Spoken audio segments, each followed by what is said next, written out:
For the first 2 weeks of the German invasion of the Soviet Union, it looked as though the conflict would play out as it had elsewhere in Europe, with a crushing German victory. But only then did the Germans begin to understand exactly what they were up against. Welcome to the history of the 20th century.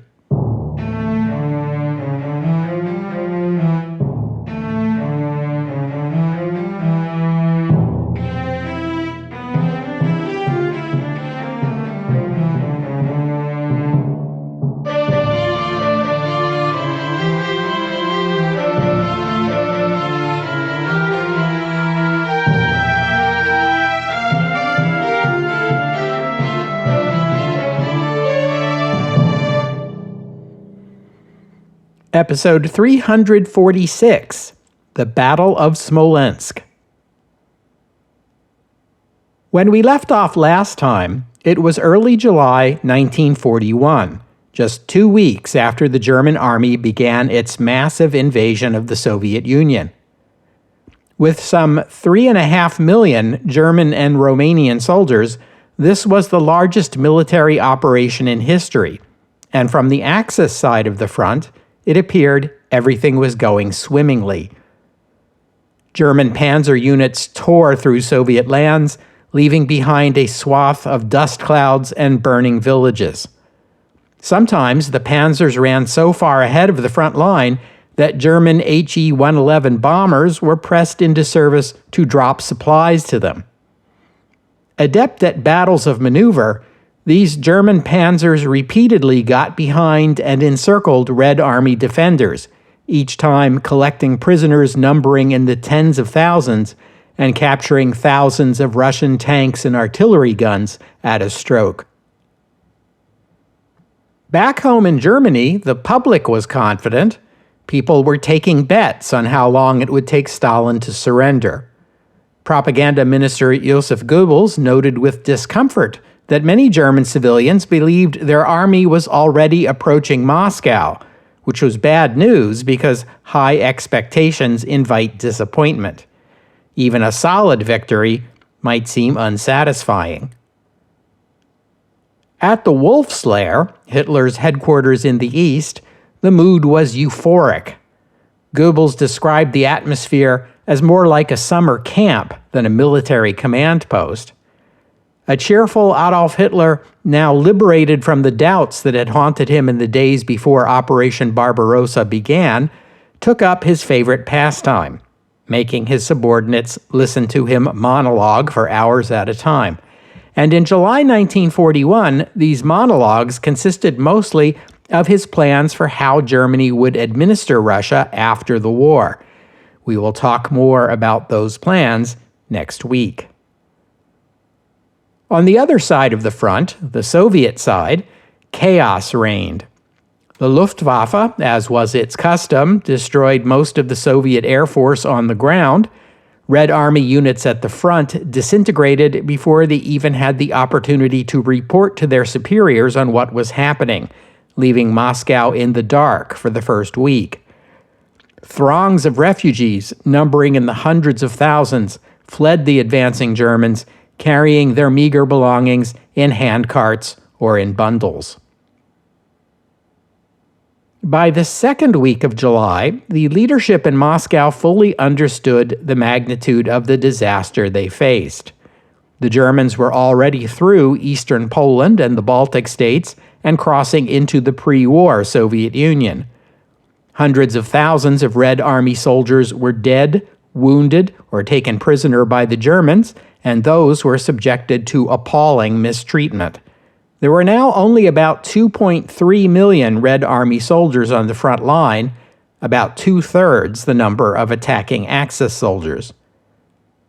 I told you last week about how Stalin fled to his dacha for a few days, leaving the Soviet government floundering.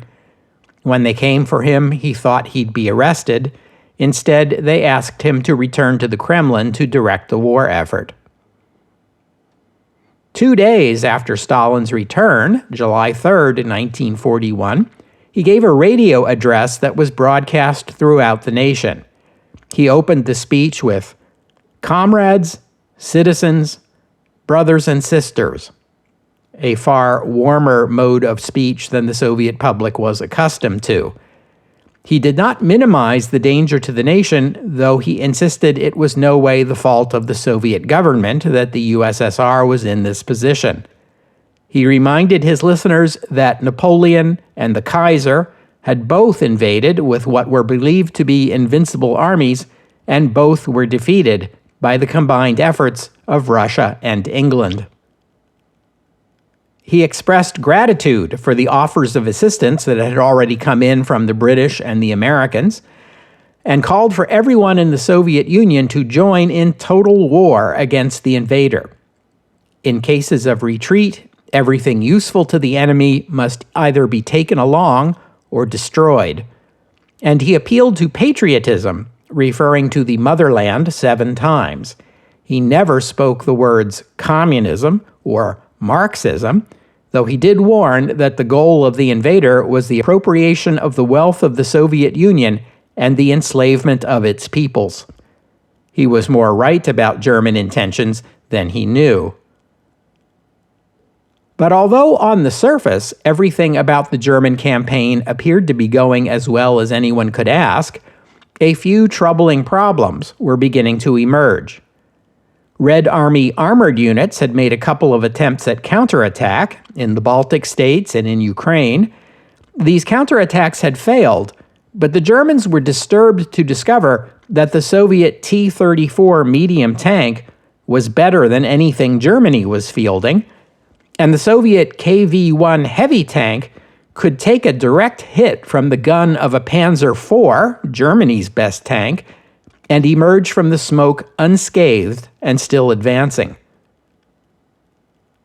The only thing that could take out a KV-1 was the German 88mm anti-aircraft gun. These guns, known to the Allies as the 88s, would become one of the most famous weapons in the German arsenal.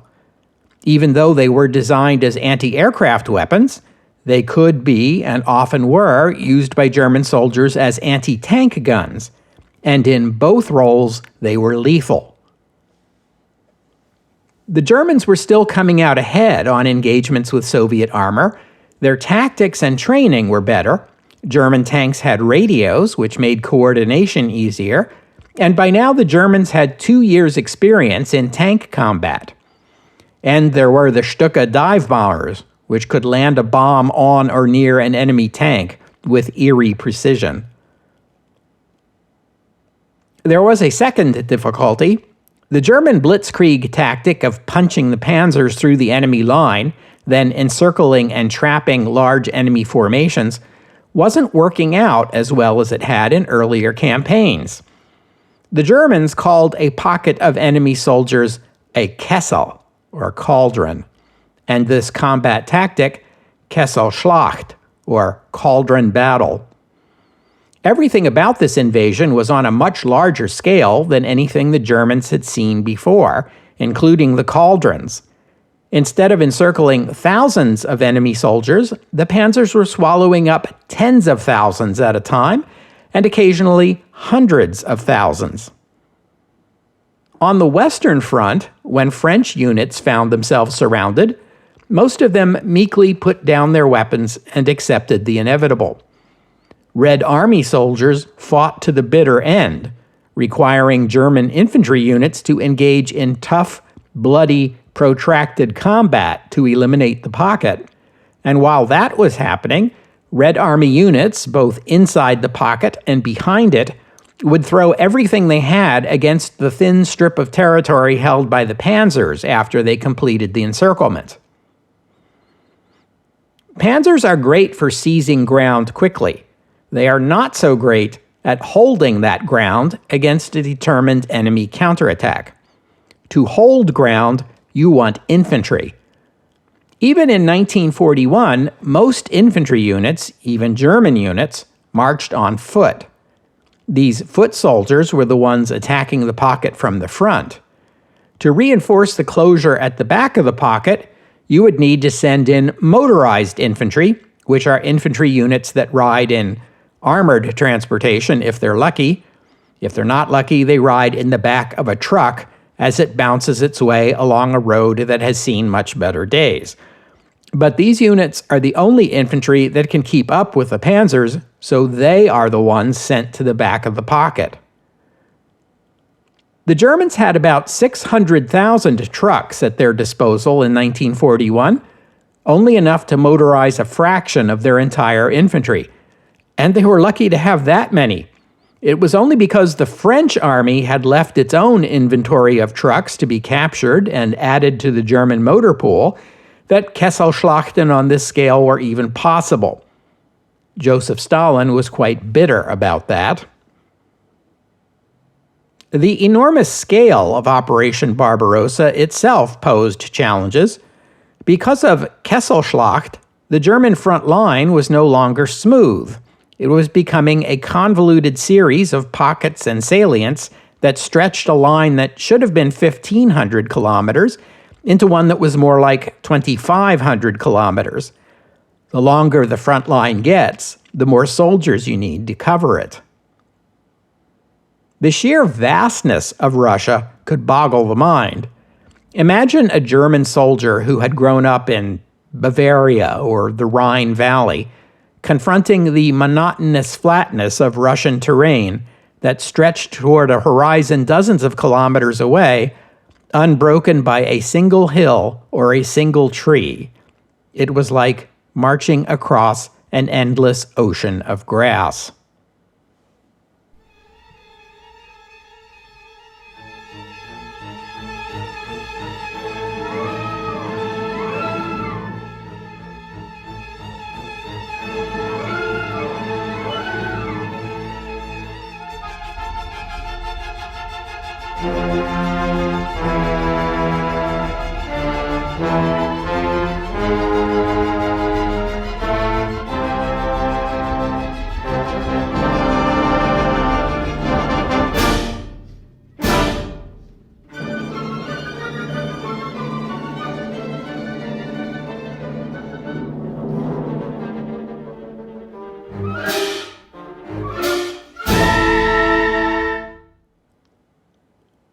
One week into the invasion, the German army took the city of Minsk, the capital of Belarus, after encircling and capturing hundreds of thousands of Soviet soldiers and virtually destroying the entire Soviet Western Front.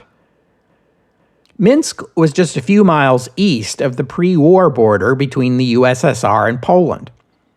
Less than 2 weeks later, the German Army Group Center was approaching the city of Smolensk, which lies approximately midway between Minsk and Moscow.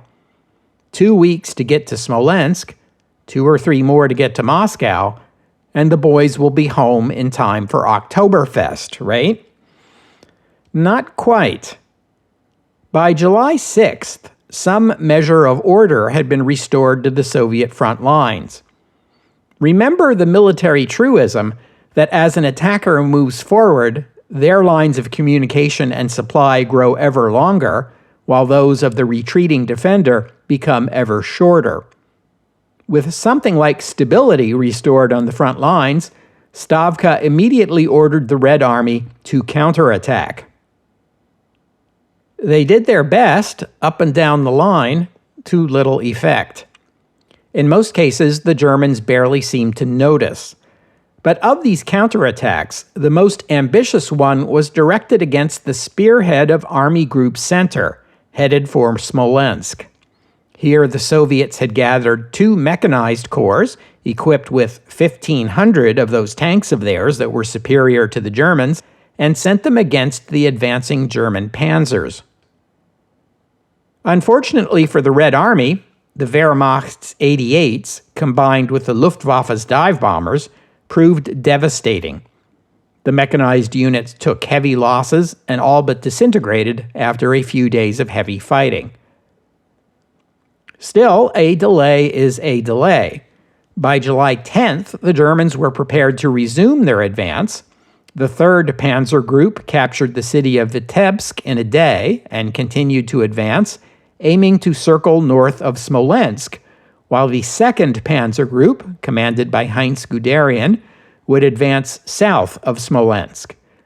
The two groups planned to meet up east of Smolensk and trap the two Soviet armies, numbering hundreds of thousands, committed to the defense of the city.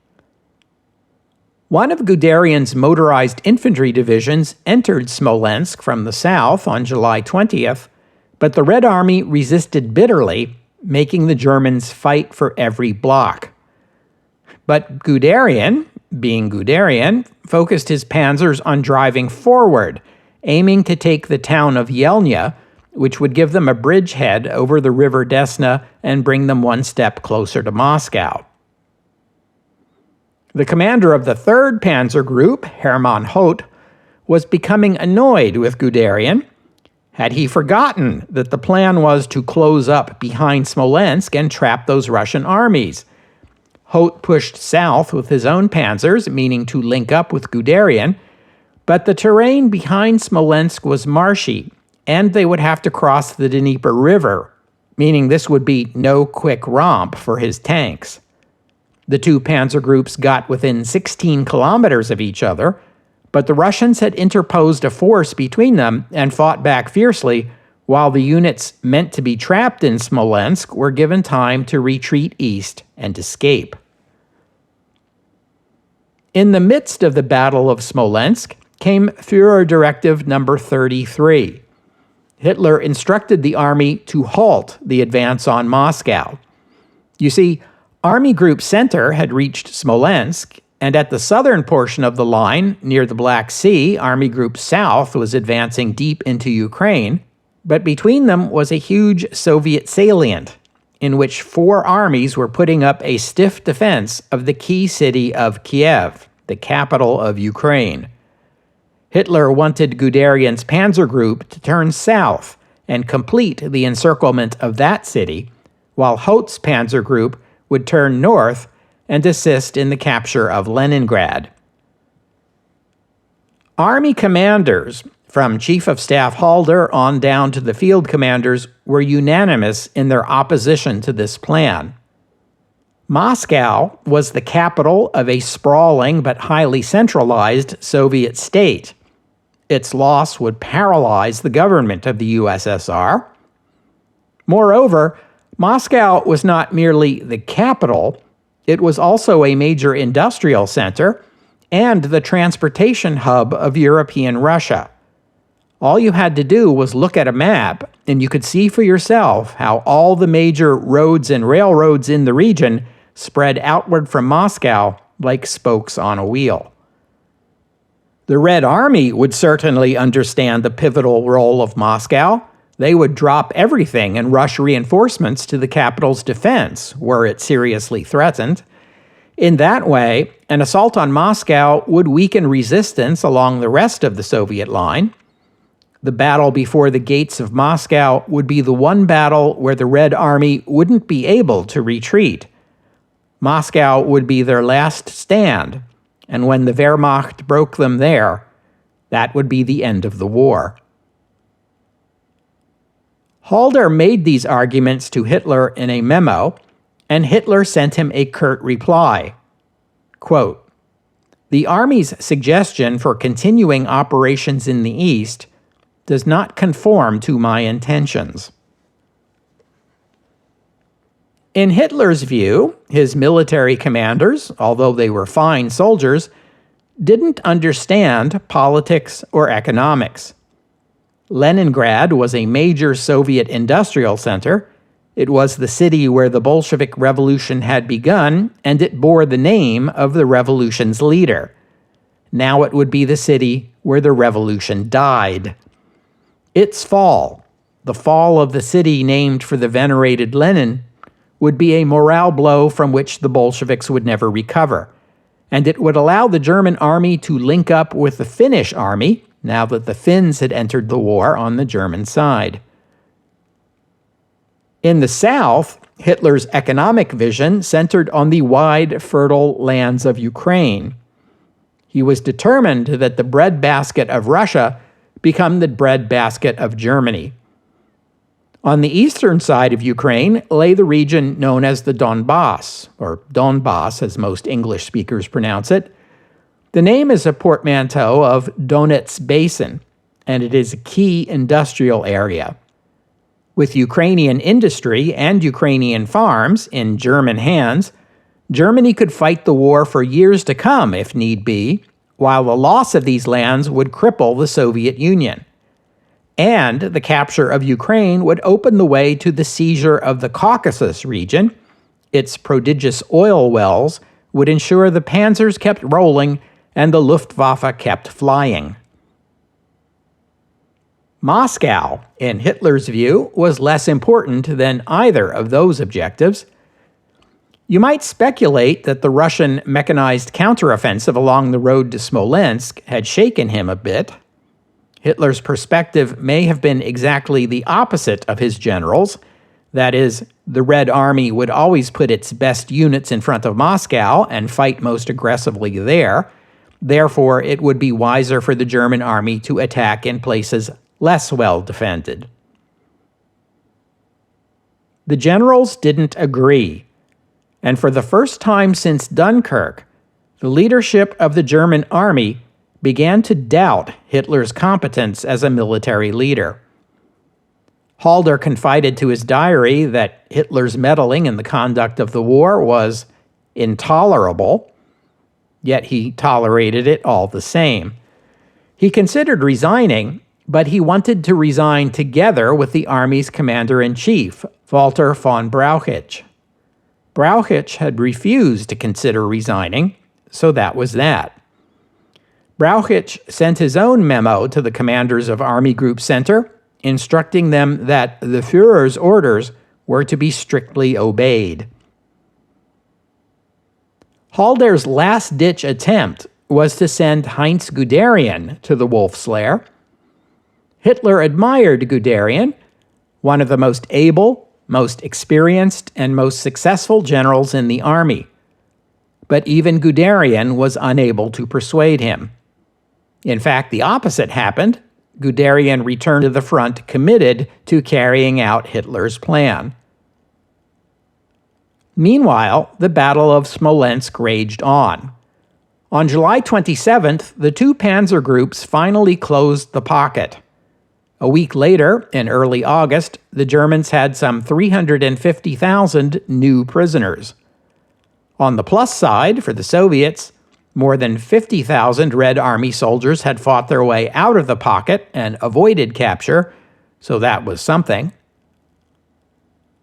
The Red Army lost about 150,000 soldiers killed, 300,000 wounded, and 350,000 captured in the Battle of Smolensk.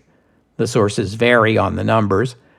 The Germans lost about 30,000 killed and 100,000 wounded, roughly 1/5 of the Soviet losses.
The Germans came out ahead in the Battle of Smolensk.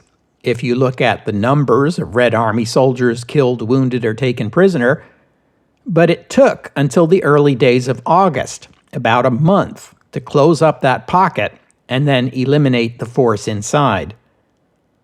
Look at the calendar, do the math, and you will come to the same conclusion German commanders were reaching by this time. Just a few days from the Polish partition line to the eastern Polish border, a further 2 weeks to Smolensk, but then 4 weeks to take the city. How long will it take to reach Moscow, and how much longer to encircle the city and force its surrender? The Wehrmacht command, overconfident after its lightning victory against France, had calculated that it could shatter the Red Army in the first weeks of the war. Afterward, Moscow would be only a matter of marching. The events of the first weeks of the invasion seemed to confirm their calculations. The Red Army was broken and in retreat. By this point, in early August, enemy casualties, killed, wounded, and taken prisoner, were approaching 2 million out of the 2.9 million soldiers that had garrisoned Russia's western border. And yet, Russian resistance had not collapsed. To the contrary, it was getting stronger. Field Marshal Fedor von Bock, the commander of Army Group Center, remarked, quote, "The Russians are unbelievably tough." Chief of Staff Halder acknowledged that the army had underestimated their enemy. He wrote, "At the start of the war, we anticipated around 200 enemy divisions, but we have already counted 360. When a dozen are destroyed, the Russians bring forth another dozen." For the first time, German commanders began to contemplate the awful possibility that the war might continue into the dreaded Russian winter. With the benefit of hindsight, some of them might even have wondered whether it might not have been better to have sent winter uniforms and overcoats into Russia along with the soldiers. At the Wolf's Lair, the festive atmosphere had dissipated, and Hitler fell ill. He complained of nausea and excused himself from daily staff meetings. He too began to speak of planning for winter and wondering aloud if Stalin might be ready to discuss an armistice. Yeah, how did that work out for you with Churchill? The news from the front was not all bad. Guderian's turn to the south broke through the Soviet line. Army Group South's panzers succeeded in surrounding two Soviet armies, the 6th and the 12th, near the Ukrainian town of Uman. These formations were full of new recruits, equipped with old weapons and low on supplies. Their commanders were well aware of the danger facing them and sent messages asking for help to break through the German encirclement and retreat. No help came, and the Germans foiled every attempt at escape. On August 7th, the two armies surrendered. The Germans had killed or wounded 100,000 Red Army soldiers and taken a further 100,000 prisoner, at the cost of 5,000 of their own killed and 15,000 wounded. The captured Red Army soldiers included 11 division commanders, 4 corps commanders, and the commanders of both armies. When Stalin heard the news of their surrender, he ordered these officers executed. As the advance continued south, Georgy Zhukov, the Red Army's chief of staff, warned Stalin that Kiev was in danger of being surrounded and suggested that the Southwestern Front, a force of 6 armies, withdraw from the city and retreat eastward. Stalin refused to consider this, so Zhukov resigned his position as chief of staff. Stalin appointed him commander of the Reserve Front. On August 18th, farther east, the Red Army attempted to slow the German advance into Ukraine by blowing up the hydroelectric dam on the Dnieper River at the town of Zaporozhye. The dam had been built by the Soviet government between 1927 and 1932, and it was the largest dam in Europe at the time, and one of the greatest accomplishments of the first 5-year plan. The dam harnessed the waters of the Dnieper River to power 5 huge generators built by General Electric in the United States. Those generators powered industrial development in the region, most notably a plant that produced aluminum, critical to the manufacture of aircraft. But Stalin said scorched earth, so the dam was blown. The resulting torrent flooded the river valley below the plant, killing tens of thousands, including civilians and soldiers from both sides. On August 28th, Hitler received a special guest at the Wolf's Lair, Benito Mussolini. I should explain. On the day the invasion began, June 22nd, the only armies fighting on the Axis side were those of Germany and Romania, and a small force contributed by the small nation of Slovakia. Mussolini had prior notice of the invasion, although he hadn't been told the exact day. When the invasion began, he offered an Italian infantry corps to help fight the Russians. Italian troops began arriving on the Eastern Front in July. This decision was not universally popular in Italy. There was quite a bit of grumbling. Many Italians saw the war in the East as a purely German project and wondered why Italy should be sending forces there while the fighting in Africa was not yet over. Hungary did not participate in the initial invasion either. The Great Depression had been hard on Hungary, but trade with Germany and Italy helped revive the Hungarian economy. Closer relations with the Axis powers also paid off for Hungary territorially, helping it to reclaim territories taken from it by the Treaty of Trianon. In 1938, the First Vienna Award restored to Hungary some lands in Czechoslovakia. In 1940, the Second Vienna Award restored to Hungary some lands in Romania. In 1941, Germany invited Hungary to participate in the invasion of Yugoslavia in return for some Yugoslav lands that had formerly been part of Hungary. The German government did not invite Hungary to participate in the war against the Soviet Union, although there were those in Hungarian government who argued for Hungary to lend its aid. They feared that if Romania helped the Germans and Hungary did not, Germany might favor Romania over Hungary in some future dispute. This discussion became moot on June 26th, the fifth day of the German invasion of the Soviet Union, when Soviet bombers bombed the town of Kassa, formerly a part of Slovakia, now reclaimed by Hungary. This was probably a mistake. It is likely the Soviet planes intended to bomb a target in nearby Slovakia, but it was enough to persuade Hungary to declare war on the Soviet Union. Hungarian army units would also be taking up positions on the Eastern Front by July. Hitler wanted Finland to join the fight. Finland, for its part, resented the loss of territory to the Soviet Union a year ago. The German occupation of Denmark and Norway ruled out Finnish reliance on Britain for support, so Finland turned to Germany. Germany stationed military units on Finnish soil, an act that annoyed the USSR.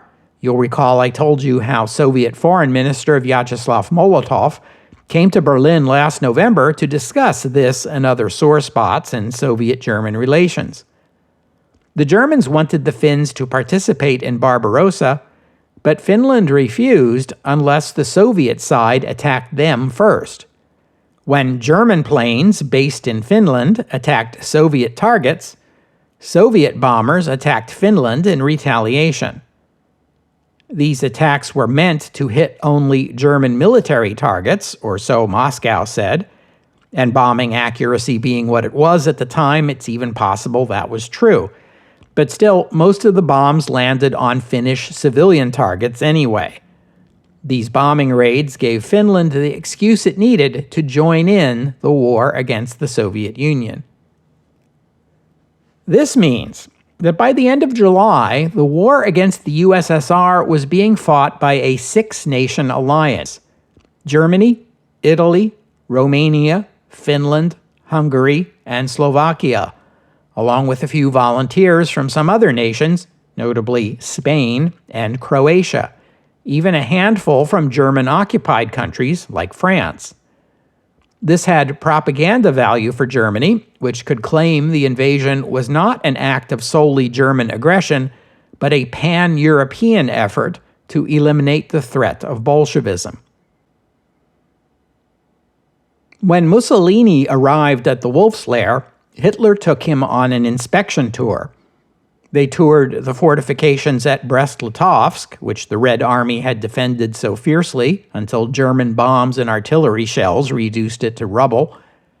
Next, the two dictators flew to the headquarters of Field Marshal Rundstedt, commander of Army Group South, located in Uman, where just weeks earlier Germany had won a great victory, assisted by units of its Italian and Hungarian allies. Afterward, Hitler and Mussolini released a joint communiqué declaring that the eradication of Bolshevism would lead to a new order in Europe, one of peace and cooperation among its nations. September 1st, 1941, marked the second anniversary of the invasion of Poland. The Second World War was now entering its third year, and the mood among the German people was uneasy. Hitler and his government understood very well how badly the German people had suffered under the hardships of the last war. Food shortages had driven Germans to revolution. The Nazis were determined this would not happen again, even if it meant stripping the larders of the nations under German occupation to keep the folks at home well fed. Even so, the economic hardships of the war were hitting home. A nation the size of Germany can only field an army of 3 million soldiers for so long. How much longer could Germany keep this up? And despite the official confidence, ordinary Germans need do no more than look at a map to see that the rapid advance of the first 2 weeks of the invasion had slowed considerably.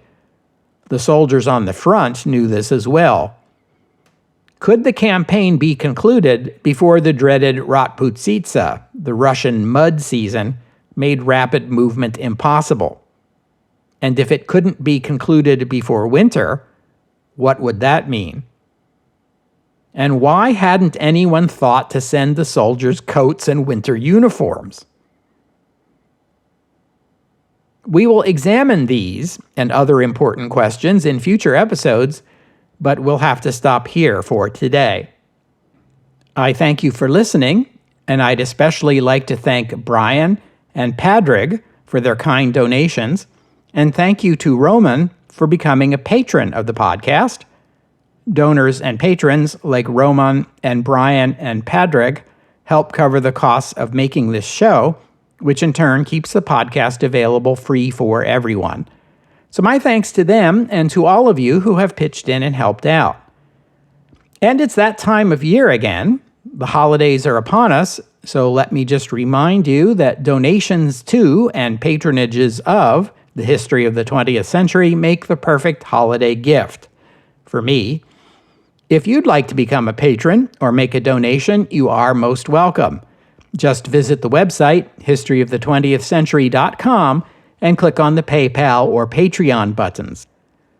The podcast website also contains notes about the music used on the podcast.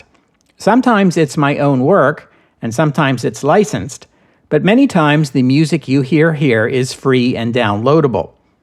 If you hear a piece of music on the podcast and you would like to know more about it, including the composer, the performers, and a link to where you can download it, that would be the place to go. While you're there, you can leave a comment and let me know what you thought about today's show. And I hope you'll join me next week here on the History of the 20th Century as we take a break from frontline combat to take in the bigger picture. What exactly are Hitler's plans for Russia after the war? It's pretty grim stuff. The Green Folder, next week, here, on the History of the 20th Century. I suppose I should offer you a trigger warning for discussions of mass murder and genocide. In fact, if you don't like to hear about mass murder and genocide, you might want to skip ahead about 100 episodes. And one more thing. I didn't say anything in today's episode about Army Group North. This was the formation that was assigned to capture Leningrad. On August 20th, the advancing forces of Army Group North cut the rail line between Leningrad and Moscow. 10 days later, August 30th, the Germans cut the last rail link between Leningrad and the rest of the Soviet Union. On September 8th, German troops reached the shores of Lake Ladoga, meaning Leningrad was now surrounded. The city and its immediate environs were isolated on the Karelian Isthmus, with the Baltic Sea to the west, Lake Ladoga to the east, the German army to the south, and the Finnish army to the north. Speaking of the Finns, the Finnish army advanced down the Karelian Isthmus, but then halted at the old border, some 30 kilometers from the center of Leningrad. Wehrmacht Chief of Staff Alfred Jodl visited Finland on September 6th to urge the Finnish leadership to press on and assist Germany in the capture of Leningrad. But he went home empty-handed. The Finnish president and the commander-in-chief, Field Marshal Carl Gustaf Mannerheim, were in agreement that the capture of Leningrad was not one of Finland's war goals, and Finland would not participate. In September, units from Army Group North were reassigned to Army Group Center and made part of the advance on Moscow. Army Group North's primary task now was to maintain the siege of Leningrad. That's maintain the siege, not capture. The OKH, the Army High Command, with Hitler's blessing, decided that capturing Leningrad would make the army responsible for feeding its 3 million people. Instead, the army would maintain the siege and let those 3 million people in Leningrad starve to death. Afterward, the city would be demolished. Army Group North was specifically ordered that even if Leningrad offered its surrender, they were not to accept it. The Wehrmacht calculated that Leningrad would starve in a matter of weeks. In fact, the siege of Leningrad would last until 1944. More about that in future episodes, but for now, let me just note that as we continue the story of the war on this front, you won't be hearing much more out of Army Group North. That's because Army Group North will be focused on maintaining the siege, even as the High Command strips it of its units to reinforce the front elsewhere.